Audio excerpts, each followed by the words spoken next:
On nagu nii ilusam pool meist. Nii. Tere, mina olen Lennart. Ma olen Kelly. Ja siin on Balkan 2026 päev 4. Okei. Nice energy. Eestlase kohta üllatab. Nii, aga päev 4 juba tegelikult. Esimene video, aga päev 4.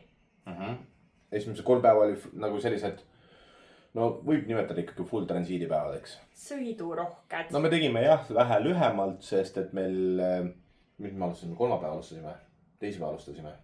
Kolmapäeva alustasime, kolmapäeva hommikul otsustati meile transportida meie uus tellitud voodi, mille peal me veel kahjuks ööd veetnud ei ole.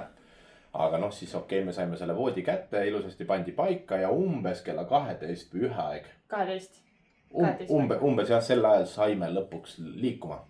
Ja noh, kui te teate motomatkamisest, reisimisest midagi, siis transiidipäeval tavaliselt starditakse hommikul kell selline kuskil 7 aeg.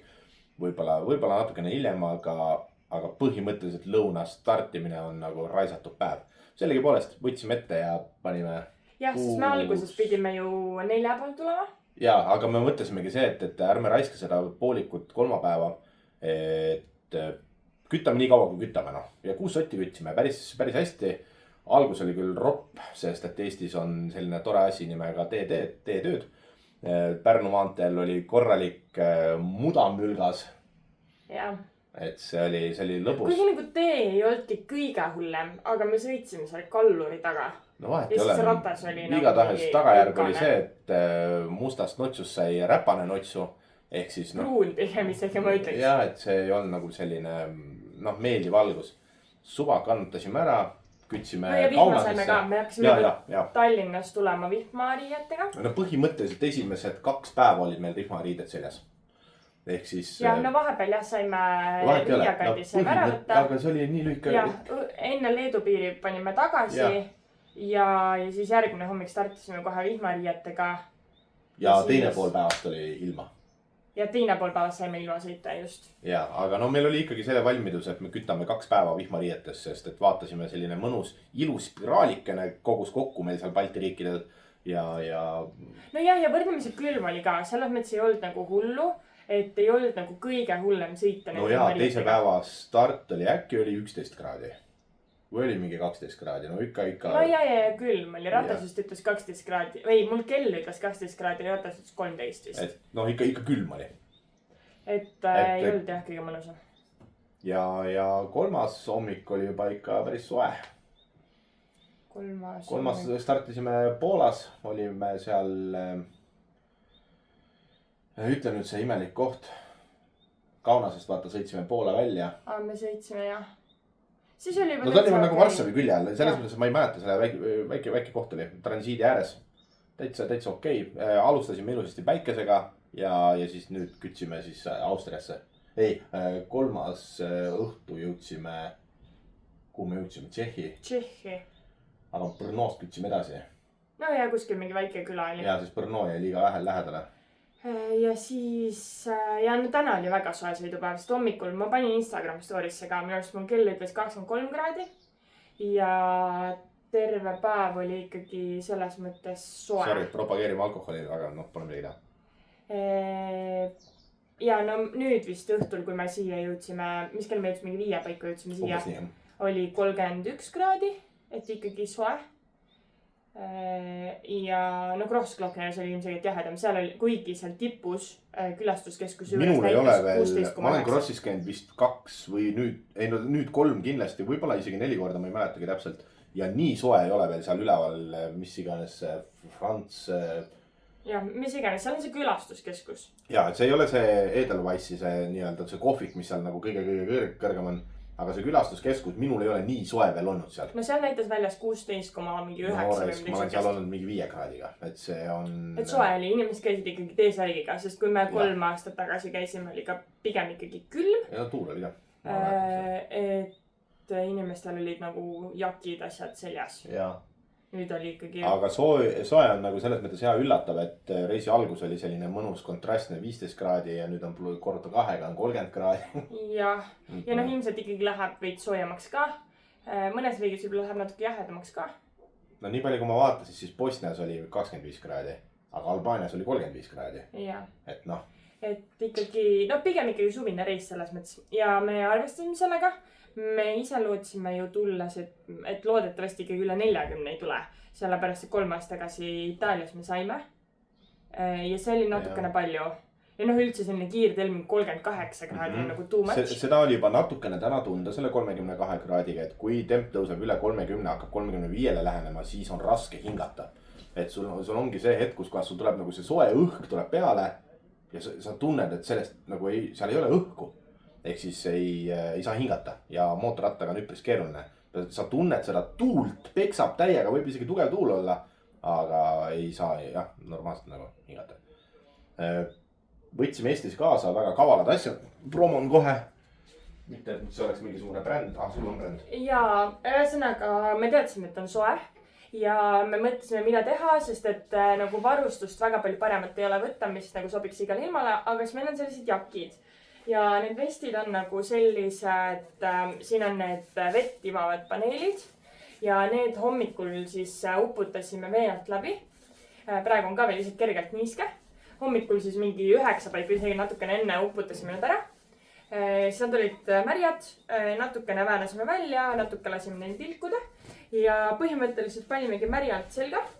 Ja mõte on siis selles, et kui see tuul puhub, siis see vesi hakkab auruma ja keha saab jahedas püsida. Et see keha soojus nagu viiakse välja sealt varustuse vahelt. Ja ma ütleks, et toimis väga hästi, et kui eilne päev me neid ei kasutanud ja ikkagi õhtuks oli mõistus natukene nagu sooda sellest soojusest, siis sellega oli väga mõnus, et me tundsime, et on soe, aga... Kommentaariks nii palju ütlen siia juurde, et ma ostsin, ma ei mäleta, mingi Tartu ettevõtte oli. Mingi tööriiete poolt, parem käsi äkki. Parem käsi, 30 euri, ei ole kõige kallim, ei ole kõige soodsam. See on kehvem kui see, mis Kelly ostis. No ja ma ostsin siis nagu selle...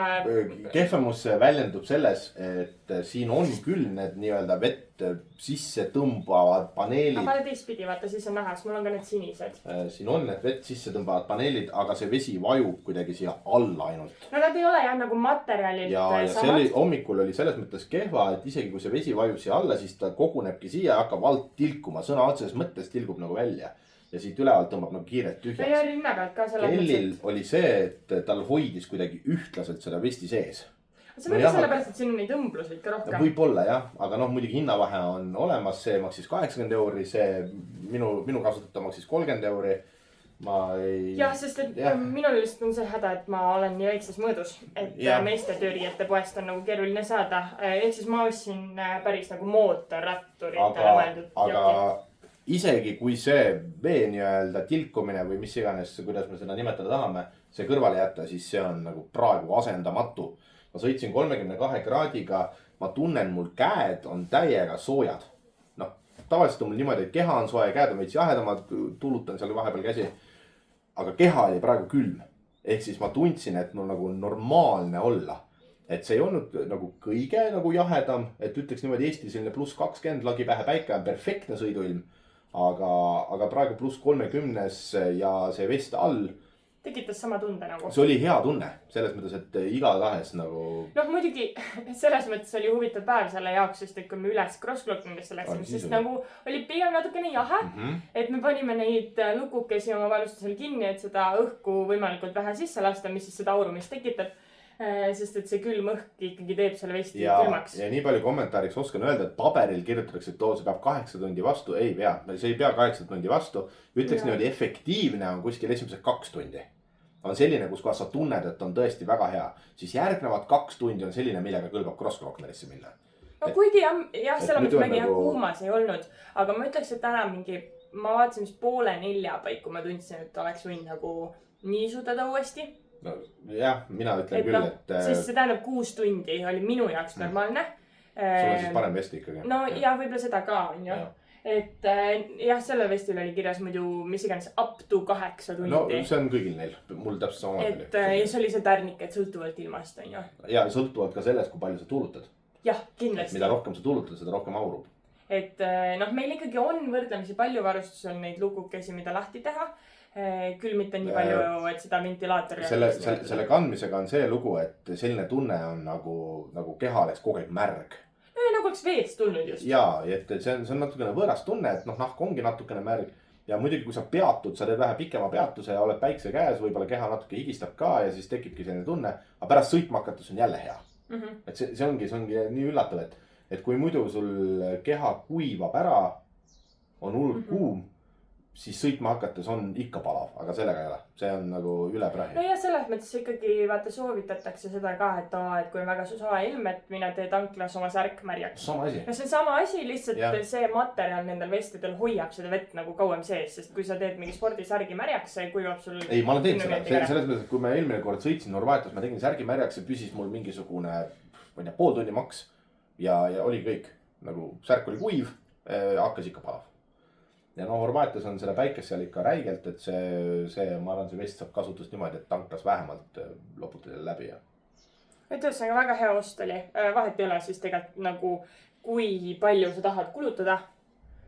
Suures pildis ma ütleks, et see nagu materjal sellel on natukene sarnane mingitele nendel köögilappidele, mis tõmbavad vee sisse. Selles mõttes, et ajab asja ära, käib kah. Et parem kui mitte midagi, see on kohe kindlasti. Aga ma ütleks, et praegu sinu oma tundub niiskem kui minu oma. Jah, sest ta kogub siia alla, sa võtta ülemine osa. Sa võtsid praegu selle alumise osa, see kõik kogunebki siia alla. Just. Et see ongi see nõme, et ta ei hoia siin üleval, vaid kogunebki kõik siia alla. Nagu vajub. Ikka gravitatsiooniks. Vaat see on nagu tänase päeva nagu see teema. Cross-Glockner. Väga ilus. Jätkuvalt. Ei meeldi Stelviod, ei meeldi mingisugused muud, ainult Sinka-Vonkad. Rääkigu, mis need kuradi kõige kuulsamad turistid ja kõik, mida nad tahavad. Cross-Glockner, üle prahi nagu. Ei ole kõige sootsam, mootorrattal oli 35 euri.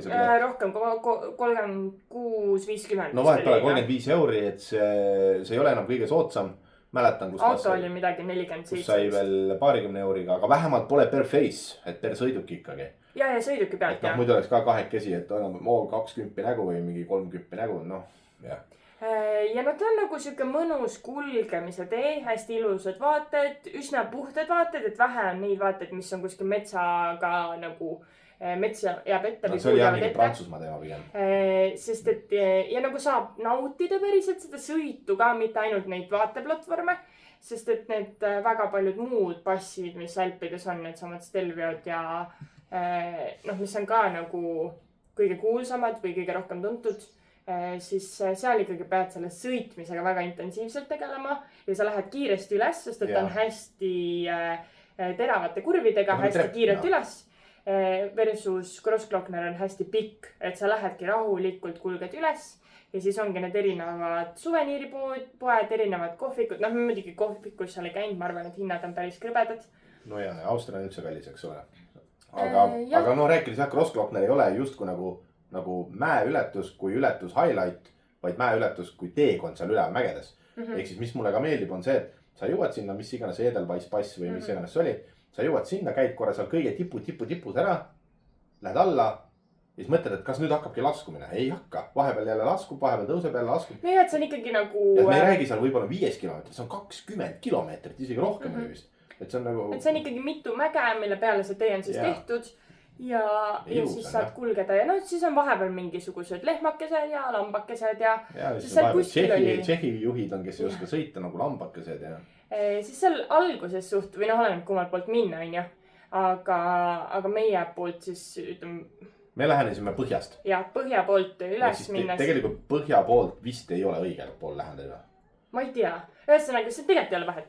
Aga sealpool oli enne seda kõige nagu seda Edelweiss-passi siis oli tegelikult mingisugune peatuskoht, kus oli, ma ei saanudki aru, kas sinna sai lihtsalt jalutama minna, seal olid erinevad loomataedikud. Seal olid mingid hobused ja siis seal olid mingid alpakad ja mingi siuke, aga et kas see oli eraldi mingi piletiga, ma ei tea, aga see oli kohe, ma ei tea, kas seal ala mingi 5. selle kurvikese peal või midagi, suht nagu alguses. Et see tundus ka tore, väga paljud käisid, ma vaatasin peredega jalutasid seal, et lapsed said vaadata neid loomi, mingid lambad olid. No ja Crossi puhul mulle meeldib see ka, et kui Stelvio on räigelt kitsad teed. Et seal ikkagi nagu pead ikka vaeva nägema selleks, et mootorrattaga okei, mahud ära ilusasti, kohvritega natukene võibolla võtad rohkem ruumi. Autoga okei, mingid karavanid, ma ei tea, kas Stelvio, aga vist on ikka lubatud. ma ei mäleta muidugi eelmisest aastast või sellest Euroopa reisist. Kas Vot ma ei Karamäe mäleta. tohis telvis, igatahes busse seal väga ei liigu. Ja kui liigub, siis ma ei tea, mis kuradi ma bussijuhid need peavad seal olema. Crossglockneris on kõike. Kõike on, aga samas on ruumi ka piisavalt. Seal ei on ole nii nagu palju ruumi, et seal kurve võtad niimoodi nagu nii laialt, et ei pea midagi mõtlema, tehnilist ei ole seal midagi. Et no lebosõit, et see on algajale igati soovituslik. See on nagu üle prahi. Ja noh, kes ei taha ise sõita, siis palju õnne, aga võtadki, sõidadki kuskile sinna alla, lähed bussiga ülesse. Seal need bussid on pidevalt käivad. Ja eile oli meil see Tšehhi mäeületus, mida ei saa väga mäeks nimetada. See oli rohkem selline künkakene. Et sealt mingit nagu sellist vaadet ei olnud nagu eks me oleme endale natuke selle ära rikkunud, et me oleme nii palju käinud juba ja Euroopa mäed oleme üle, no ainuke ongi Hispaania on puudu veel. Jah. Et Hispaania mäestikud ja võib-olla ka Briti saared, aga noh, seal rohkem teekonna. Et jah, aga seal oli ka, selles mõttes oli mingi suusaresort ja nagu mingi elu toimus seal. Ka täitsa toredad kurvid olid üles. Jaa, teed olid enam-vähem. Ei oota, Tšehhis oli teed väga korras. Seal oli väga ilusad teed. Seda ma just imestasingi, nad on Euroopa Liidu rahad peale saanud või mingid, ma ei tea, mis iganes rahad, aga seal oli nagu ülikorras. Noh, muidugi Crossglockner ka teed täiesti perfektsed. Ja eks näis, mis seal kuradi Balkanis on. No ja seal saab põnev olema. Homme meil ongi tegelikult siis üks Balkani pass, mida me oleme juba käinud. Kranjska Gora on ta nimi või? No ma ei tea. Vršić.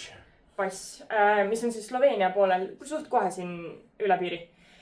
Mis oli suht põnev selles mõttes, et seal olid need kurvid sellised, et asfalt oli ka siuke küsitav, aga kõik need tsikaani, need kurvid olid munakivid. Et see oli suht põnev. Eks näis, mis homme saab. Kindlasti peame enne ilma ka kontrollima, sest et täna lubas ka natukene äikest. Praegu on tuul nagu tõusnud ja pilved ka kogunevad, aga väga süngeid pilvi ma ei näe aknast. Veel ei ole, jah. Et ei ole selles mõttes hullu veel, aga noh, võib-olla siis öösel tuleb mingit vihmalaadset toodangut. Ilus vaade on ka siit aknast ikka. Ja kui ma pärast äkki on meeles, siis ma panen mingi pildi ka, aga äkki panen Instagrami, kui ma videosse ei viitsi panna. Panen story. Ja teekond viib meid sel korral siis Kreeka ja Türgini välja. Türgini lõpuks jah, tahaks selle hästi pisikese nurgakese Türgist ikkagi saada kätte, et see nii-öelda... Linnuke kirja. No kas või, et on ikkagi käidud ja... Aga no sinna läheb ikka aega veel. Sinna läheb aega. Sinna 2 nädalat. Selle reisi pikkuseks on meil arvestatud siis kodust tagasi koju 32 päeva ja 12 000 kilomeetrit. 12 500 osa vist oli. Jah. Et sõidupäev, ütleme nii, et võib-olla lihtsam on öelda 3-0 päeva. 0 päeva on meil siis selline asi, mis jõuame kuskile sihtkohta ja mitte järgmine päev ei stardi kohe järgmisse kohta, vaid teeme ühe selle 0 puhkepäeva, linnapäeva, pesemise päeva, mida iganes. Ja siis sellest järgneval päeval. Teeme natukene turistikat. See on ka endal kehal vajalik, sest Euroopa reisil me kütsime järjest 24 või mingi päeva. Üks päev oli vahel. Üks päev oli vahel jah, aga ma sain ikkagi tegelikult jätkuvalt aru, et sellest ei ole piisav. Su keha väsib ära ja nüüd me oleme teinud iga nädala tagant, ehk siis järgmine 4 päev algab meil esimene 0 päev on Dubrovnikus, Horvaatia lõunaosas ja siis vaatame Dubrovniku üle, mis on Game of Thrones vist, kui ma ei eksi.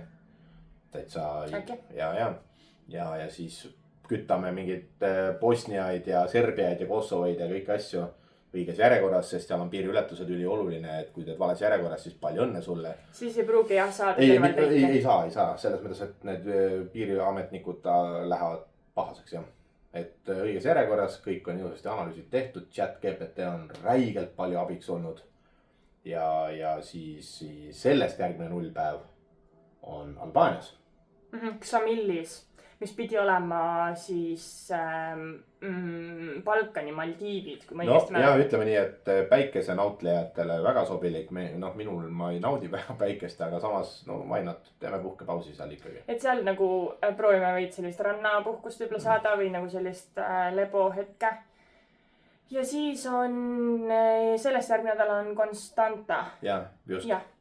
Ehk siis kütame seal vahepeal Bulgaariat, siis väike Türgi nurk, uuesti Bulgaariat ja jõuame Rumeeniasse nimega Constanta. Constantas on äge köisraudtee, mis läheb üle linna.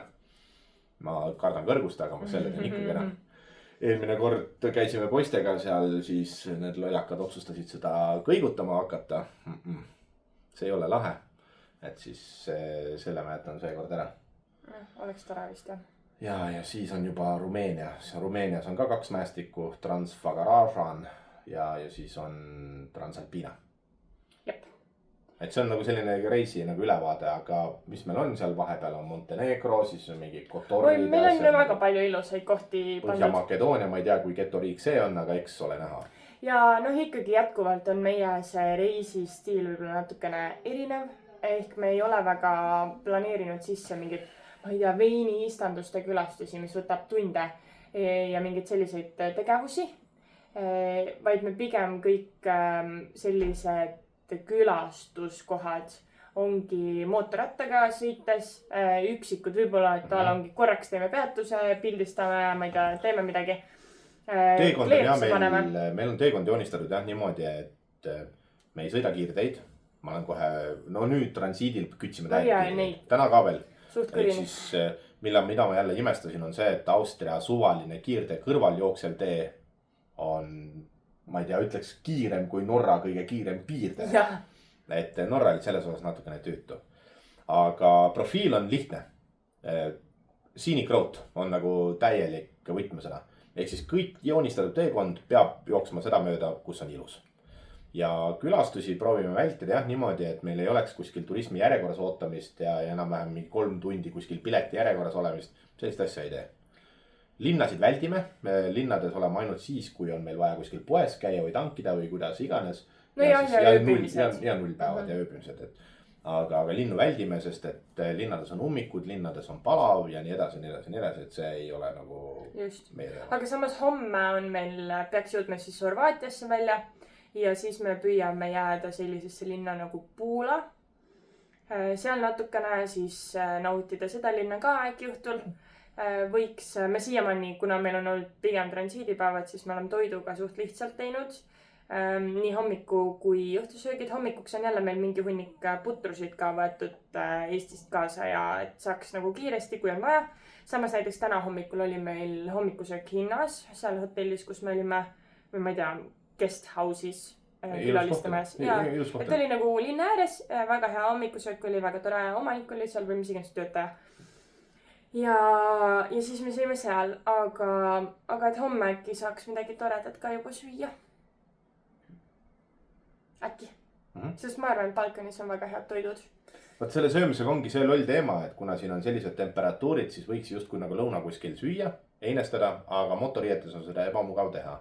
Ja mina olen natukene seda meelt ka, et motoriietus ei ole kõige ilusam riietus, millega kuskile istuma minna. Ja võib-olla keha ei ole ka sellises staatuses, et kõrvallauas enam-vähem inimesed tahavad ninast kinni hoida, et võib-olla ei tule kõige. No nii hull võib-olla ei ole, aga no, nii hull võib-olla ei ole, aga samas ei ole nagu. No. Aga kui õues on jah ikkagi 32 kraadi ja sa oled mitu tundi juba sõitnud selle väikesel, et siis võib-olla ise ei tunne ennast kõige värskemalt. Kindlasti mitte. Et tahaks minna kuskile. Selle koha otsimine on ka suhteliselt tüütu, et kuhu sa selle mootorratta jätad koos kohvritega jätkuvalt, et see ei ole selline, et sa pigistad suvalise jalgratta kohale, vaid kohvritega võtab ratas ikka rohkem ruumi. Ja siis parkimiskoha leidmine on ikka lõbus tegevus ja noh, palav on, jätkuvalt on palav. Ehk siis kui linnas seikled, otsid kohta täiega rabeled seal ja lähed juba närvi ja see ei ole selle väärt. Just, et me pigem lõunad oleme siiamaani kõik reisid, mis me oleme teinud. Teinud üsna lihtsalt ja pigem, noh, ega selle kuumaga väga palju ei taha ka, ütleme ausalt. Et siis pigem panedki rõhu sinna õhtusöögi peale, noh, hommikusöögi ja õhtusöögi peale. Ja hommikusöög peab olema võimas, sest et noh, enne ikkagi korralikult energiat sisse ja noh, õhtusöök. Võt. Kindlasti meie jälgijad, kes meid Instagramis jälgivad, tahavad kuulda seda Poola seiklust. Mis seal Poola, meenutad seda? Kuidas meil kütus otsa sai. Kurat, ära räägi, no. See on täiesti uskumatu. Vaatasin ka, ma panen kirja kõik tankimised ja vaatan ka seda kütuse kulu. See on ainukene kulu, mis on mul olnud üle 7 liitri 100-le. Tavaliselt on kuskil seal 5,5. Eestis natukene aktiivsema sõiduga on võib-olla selline 6, aga võib-olla äärmisel juhul pigistab välja 6,5, aga mitte never ever üle 7. Ja ma ei saa öelda ka, et seal oleks määranud see, et me kahekesi sõidame või täis lastis. sest nüüd praegu ma olen kütnud kiirteed, ma ei sõida väga kiirelt, ma sõidan võib-olla 120 kilti tunnis. Ma ei taha sõita nii hästi kiirelt, sest no siin on jah kiirteed pigem 130. No 140 oli ka vahepeal, aga keha väsib ära. Ja seal on liiga palju otsuseid, et kui sul on 2-realine kiirtee, siis sa pead kogu aeg reastuma eest ära. No siin on isegi 3-realised pigem. No 3-realisel on lihtsam, 2-realisel on see, et sa pead kogu aeg eest ära reastuma, vaatama kogu aeg peeglisse, sest et alati on keegi, kes on sinust kiirem. Ja kui mingi vend ikka 170-80-ga sulle selga lendab, paneb tulesid sulle kogu aeg, et tule eest ära, siis on nagu jah. Kütuse kulu. Ühesõnaga, me ei tea, mis juhtus, aga 3 kilomeetrit enne tanklat sai meil kütus otsa. See oli jah päris... See kuradi 3 kilomeetrit ei ole üldse nii väike vahemaa. See on nagu nii jabur vahemaa, et mõtlesime ka, et kas hakkaks nüüd jalutama, kiirde äärest ei julge väga jalutada. No jaa, et see oli ikkagi nagu kiirtee. See on kiirtee, seal olid nagu peaautod ikka kiirtee, Poola kiirtee. Ja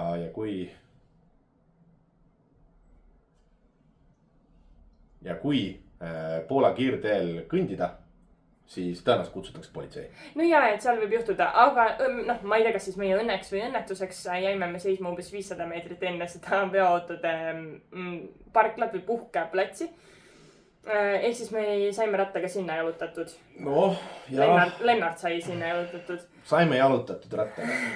Ratas ise jalutas sinna. Vajas natukene kitsejõudu, üks kitsejõud oli. No pole midagi teha, pidi kuidagi saama, sel hetkel ei ole aega mõelda selle... No õnneks ei olnud lagi pähe 30 kraadi. Õnneks ei olnud lagi pähe vihma. Ei, seda ka ei olnud. Et selle mõttes mõlemad olid nagu õnneks välistatud, oli väga okei. Leidsime sealt mingi soomlase mootorratturi, kes vajas natukene veel. Ei, täpsustan. Mitte soomlane. Ta oli see Rootsi soomlane, soome-rootslane. Ta veel eraldi rõhutas, et neid on seal ja Soomes on 2 keelt. On rootsi keel, on soome keel. Ja tema on see soome-rootslane, keda on seal nagu kuskil vähemuses, aga... Okei, ja siis sellepärast ei saanudki meist aru, kui me temaga soome keeles rääkisime. Täpselt, ta ikka oskas rootsi keelt rohkem. Okei, ega ta ei öelnud ka muidugi, siis me kasutasime nagu tõlki, sest et inglise keelest, kuigi ta pärast hakkas paremini rääkima, aga ta oli väga segaduses alguses, ühesõnaga, siis me veensime teda veits, et äkki ta nagu saab meid välja aidata. Õnneks sai. Ta oli natukene digisaurus, ehk siis teda pidi natukene näitama, et näed, seal kaardi peal on tankla. Tanklast saad tulla kõrvalteid mööda tagasi, sest kiirteel teatavasti ei saa tagasi tulla. No see, mis jah sai, aga see oli 35 kilomeetrit ringi. Just, et kiirtee ei ole selline maagiline koht, kus kohas on iga kilomeetri tagant mingi ringtee. Ja siis, et saad kõrvalteid mööda tulla, et me jalutame selle tipa-tappa vastu ja võtame sealt kanistri. Et see on mingisugune 200 meetrit jalutust ja võtame kanistri, viime rattani, tangime ära ja saad teed jätkata. Ta ei saanud sellest aru, et kust teid mööda tagasi tulla ja pidime näitama kaardi peal veel ja veel. Ja siis, aga lõpuks saime. Jah, ühesõnaga lõpuks aitas meid välja, oli väga sõbralik. Ütles, et talle endal ka on nii juhtunud, nii et... Minul esimest korda. Mul mitte kunagi ei ole kütust täielikult otsa saanud. Mul kunagi oli CBR1000, siis sellel oli see füüsiline kütusekraan. Ehk siis seal on selline asi nagu reserv. Et kui päris paak saab tühjaks, keerad reservi peale, siis on mingisugune, ma ei tea, mis väikene osa, võib-olla oli 5 liitrit, võib-olla vähem. Ja siis saad sellega jätkata, et kui reservi peale keerad, siis saad aru, et selge, nüüd on tuga, et siis kähku tanklat otsima. Selge. Aga uutel mootorratastel sellist asja ei ole. Ja see oli selles mõttes huvitav, et me loksutasime ka ratast ühte. Igat pidi lasime külje peale, et ühest poolt teisel saada äkki mitte midagi. Paaki kusema ei hakanud, see ei ole tänapäeval teema vist, ma arvan. Aga saime tehtud. Nüüd tean, et... Oleme pigem nagu siis võtnud ekstreemsemalt varem need tanklad ja ühtlasi on meil ka see probleem, et meie ratas soovib siis E5 sisaldusega kütust. Eestis on E0 on ju, aga siin on ikkagi enamik tanklad E10. Siin on E5 on see premium või pluss või see mingi kõige turbo, kallim. See racing ikka, et Shelly ikka maksta kõigile. Maksab rohkem ilmselgelt ja eestlane ei ole sellega võib-olla arvestanud üldse siin. Lugesin nii palju, lasin chatil ka teha mingisuguseid kokkuvõtteid asju, et suures pildis ei tohiks midagi väga hullu olla, kui sa kohe nagu kütad ja selle kütus ära kulutad. No jah, sest kui sa jätad kütuse paaki seisma, siis on hull. Aga ma ei hakka sellega jaurama, pigem maksan need mõned eurid juurde, kui on vähegi võimalik ja. Just, et kuna me ei tea, mõne riigi puhul meil on teada, millised tanklad siis pakuvad seda õiget kütust ja millist ei paku. Aga meil on siin neid põnevaid riike ka ja nende puhul me ei tea. Ehk siis me lähme lihtsalt selle peale, et me tangime siis seda, mida parasjagu selles on. Lukoil oli Kosovos. Lukoil. Lukoil. Et sa kirillitsas kirjuta. Ahah. Ehk siis me tangime seda, mis on. Ja kuna meil niikuinii läheb kuskil 2 paaki päevas, et siis me ju tegelikult kulutame selle suht kiirelt ära kütuse ja meil ikkagi riigid ka vahelduvad võrdlemisi kiiresti. Et siis äkki ei ole hullu. Ja me lähme Albaaniasse, on meil planeeritud ka rattahooldus, sest et 5000 kilomeetrit peaks saama Albaanias täis. Rattal 10 000 taga, jah? No jah, selles mõttes nagu 5000 peal me just Eestis tegime hoolduse ja Albaanias peaks siis järgmised 5 saama täis. No Eestis jah, oli see 5000 peal oli see tšekk nii-öelda, väga mingit hooldust ei tehtud, aga 10 000 peal juba tehakse õlivahetused ja asjad, et. Ja Albaanias on täitsa Voke Margi esindus. Lennart kirjutas sinna mingi 6 aega tagasi äkki või? Ütlesid teada, et andke 1 päev ette teada, et siis on neil, nad teavad tööga arvestada, aga põhimõtteliselt andsid teada, et lükka ratas sisse ja teeme ära. Ja, võib-olla peame planeerima ka rehvi vahetuse. Ma pean vaatama kus seal on. Õnneks see Tirane. Jah. Mingi Albaania suur. See pealinn on seal. Hästi, pealinn 500 000 või 400 000 palju seal elanik on nagu Tallinn. Ma loodan, et seal on neid kohti. Ehk siis varsti saab põhjalikumalt vaadata. Sinna on veel 2 nädalat, ehk siis don't buy. Ehk siis nagu minu mõte on ka see, et me saame seal ka nagu küsida veel rohkem täpsemalt selle kütuse kohta. Et meil küll mingid riigid on enne. Peaaegu kõik on enne. Aga et nad saavad sellega siis üle vaadata igaks juhuks, et ütlemegi, et me oleme tankinud nagu veits teist kütust. Et nad saavad mingid voolikud asjad üle tšekkida. Ja siis, et kuna meil on niikuinii hooldus. Ja siis vaatame, mis seiklusi juhtuma hakkab. Palun ära ütle nii. Ma loodan, et on toredad seiklused. Ei no jah, sest et me ei ole väga ekstreemsed, me ei küta mingisuguseid ekstreemseid teid, me ei küta tetti. Välismaal tetti kütta on alati nii lõbus, eriti veel ühel rattal, siis ei tea ju, keegi ei saa välja aidata ja nagu ei võta seda ette. Eestis on nagu okei. Ja meil on ikkagi tsiviilne teekond, suuresti on ikkagi asfalttee, kui on võimalik. Ilmselt kõikides riikides ei ole võimalik. Ei, kindlasti mitte. Ma lülitasin selle ka vaata seal GPS-il välja, et ta ei hoiataks isegi kruusatee puhul. Suval, las tuleb kruusatee, siis tuleb, aga metsateid mitte ja mingid, mudamülkaid mitte. Ja meil oli selles mõttes rattaga juba enne reisi ka seiklus, et meil küljekohvrid ei tulnud kohale. Me ostsime ju ratta eelmine aasta augustis. Augusti mingi lõppu või keskpaika. Ja siis juba nagu nii-öelda ostsime kohvritega täiskompleksse ratta, mida me ei saanud, olid kohvrid. Ja siis terve sügis, terve talv, terve kevad. Saime siis kogu aeg infot, et tulevad. Aga siis tuli, kui see kuupäev kätte jõudis, siis tuli info, et need on seal Ormuusi väinas kinni. Ja et ei ole nii-öelda neid ametlikke selle margi kohvreid, mis ongi selle rattaga nagu komplektis. No miks ma ajasin üldse margi kohvrid taga on sellepärast, et pärast on lihtsam müüa. Et kui sul ongi originaaljupid küljes, originaal 3-komplektiline või 3-osaline kohveriring, 2 küljekohvrit ja 1 top case, siis seda on väga palju lihtsam müüa. Ütledki, et siin on nagu täiesti 100% matkavalmiduses originaalratas. Et seda on jah. Pani kivikohvrid külge, ei ole halvad, kivikohvrid on väga head. Põhimõtteliselt samasugused nagu meil olid enne, lihtsalt musta värvi, uus mudel ja väiksemad. Ja tunduvalt väiksemad, et muidu meil oli, üks kohver oli äkki 48 liitrit või 44 liitrit. Ei, suuremad olid, sest et see suurem kohver on 44 liitrit. Ei ole, see on 37, see on 37, 33. Seal oli kirjas 44. Ma lugesin kodus kuskilt. 44 liitrit. Ja siis see on 37. Ja see on amalt teipsin üle selle. Okei, siis on 44. Siis oli meil kodus on 52 ei ole või? Saab nii suur olla. Mingi räigelt suured. Vanal rattal Stromil oli, V-Stromil oli meil 2 suurt kohvrit, kuhu mahutasime elu sisse. Euroopa reisil võtsime ka väga palju kaasa. Ja nüüd on meil 2 väiksemat kohvrit. Pikem reis. Ja nüüd Kelly pakkis väga palju targemalt. Jah. aga noh, Euroopa reisil olid mul 2 või isegi 3 kingad kaasas ja. no ja, et meil oli Euroopa reisil ikkagi selles mõttes väga palju nii-öelda ilusaid riideid, erinevaid kaasas. Riietest rääkides. Oota, ja aga nüüd meil on siis nagu vähem ja natukene nagu läbimõeldumalt, ma ütleks. Kõvasti rohkem läbimõeldumalt. Et eks see kogemus on ka, aga jah, ma tellisin jõuludeks või? Äkki jah. Sellised toredad Moto Adventure Duo. Moto Adventure Duo. Särgid, tegelikult Lennartil on väga ilus roheline, aga noh, see T-särk ei ole see, mida nagu reisil väga kasutada, sest Lennart põleb ära. Ma ei saa kasutada seda, sest et mul on selline rollteema, et mootorratta jaki all jääb siia käe juurde, siin on kinnas ja siit hakkab jakk ja siia jääb selline pisikene triip. Ja sellepärast peab olema mul selline alussärk, mis läheb otsapidi kinda sisse, et päike ei põletaks seda väikest triipu.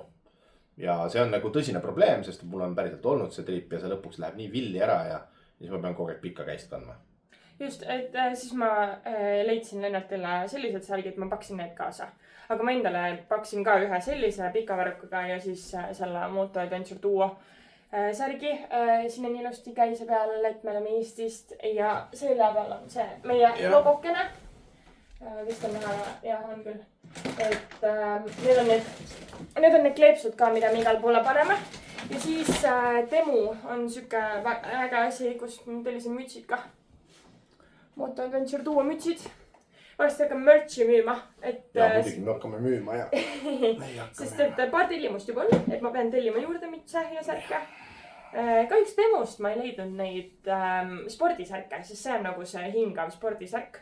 See on Eestist tellitud kuskilt. Aga Temust nagu mütse oli küll, need on suhteliselt toredad, nagu ilusad värvid olid seal. Ja kleepsud ma tellisin ka sel aastal Temust, olid kõvasti soodsamad. Küll mitte võib-olla nii kvaliteetsed. Ei ole nii kvaliteetsed, aga noh, kuna me kleebime neid kuskile märkide peale ja postide peale, siis võib-olla ei ole väga hullu. Sest et eelmine aasta, 3 aastat tagasi ma tellisin hästi suured Eestis. Need ümmargused sellised. Äkki on 10 sentimeetrit läbi mõtle? Äkki jah. Päris pirakad jah. Ja nad on selles mõttes head, et nad on sellest kilematerjalist ja ilmastikukindlad. Temust ma tellisin südamekujulised ja väiksemad ümmargused, sest et mulle tundus eelmine kord neid kleepilised on liiga suured. Siis need ümmargused on mingist mõttetumast materjalist, nagu veits paber rohkem, aga need südamekujulised on samamoodi kiled. Suures pildis jah, kuskilt see kvaliteet tuleb ja kuskilt ilmselgelt see hind kujuneb. Ehk siis ei saa kvaliteetset ainult sootsa hinnaga. No jaa, selles mõttes, et need olid ikkagi väga soodsad. Sul on selja peal ka, vaata peeglist. Ja ma näitasin. Okei. Kuidas sul on teinud? Näe niimoodi.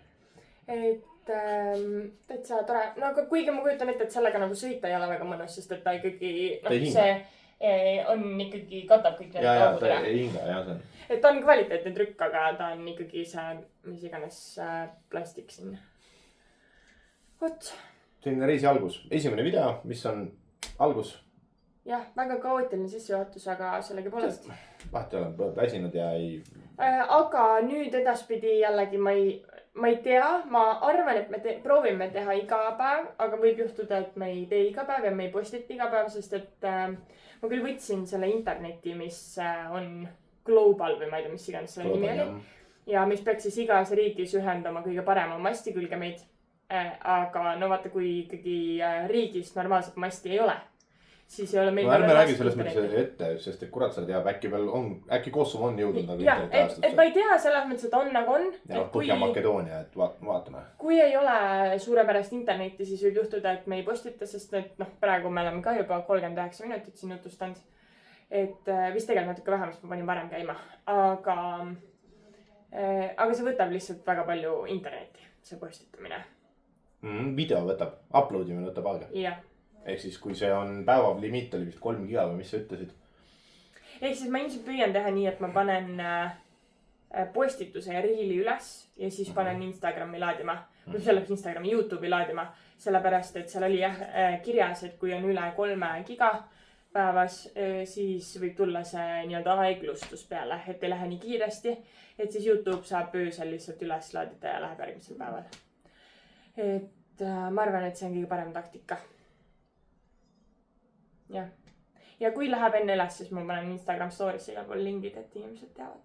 Sest meil juba paar sellist vaatajat on, kes iga päev püüavad jälgida, kas me oleme juba pannud midagi või ei ole. ja see, no selles mõttes, et me alustasime ju sellega, et pere saaks vaadata ja. Endal on ka tore tegelikult, ma olen neid Norra videos ikka aeg-ajalt vaadanud. Ja eriti veel, kui tahate kevadel või talvel haipida ennast üles, et järgmine suvi on mingisugune reis plaanis, siis jälle haipida üles, see oli Norra, lahe. Et tegelikult on vahva vaadata. Ja mulle ikkagi jätkuvalt need YouTube'i video lõpud meeldivad rohkem, need landscape kaadrid, sest et need minu arust annavad seda riisi palju paremini edasi kui need reelsi omad. Seda ma räägin sulle kogu aeg seda boomeri juttu, et see portrait ei anna sügavust. Et kui sa ikkagi vaatad seda landscape'i, siis annab nagu rohkem ja telekast pärast vaatad albumit ja no. Võt. Reis on veel ees. Ehk et siis tuleb kõva kuum ja loodetavasti mitte nii palju vihma, loodetavasti mitte liiga palju adventure'it ja siis jõuame lõpuks sinna kuskile punktidesse, kus saab vahepeal natuke puhata. Saab pesu pesta, saab ennast korralikult kasida. Ma homselt tehtud juba väga ootan, ma arvan, Puulalinn on ka päris ilus. Ei olnudki nii kallis, kusjuures ma arvasin, et on kallim linn.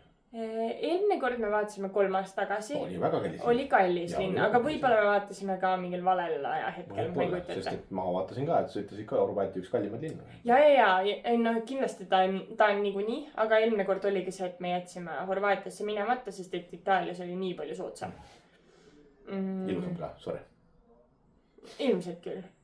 Võt, aga loodetavasti homme järgmine video ja nüüd saate nautida meie teekonda ja neid ilusaid Grossglockneri vaateid. Ja, teekond on nüüd siis 4 päeva. Jah, 4 päeva teekond tuleb ja siis sinna vahele mingid pildid ja siis Grossglockneri videod. Nice. Jah. Näeme homme. Näeme, tšau! Saying 3 shows with you.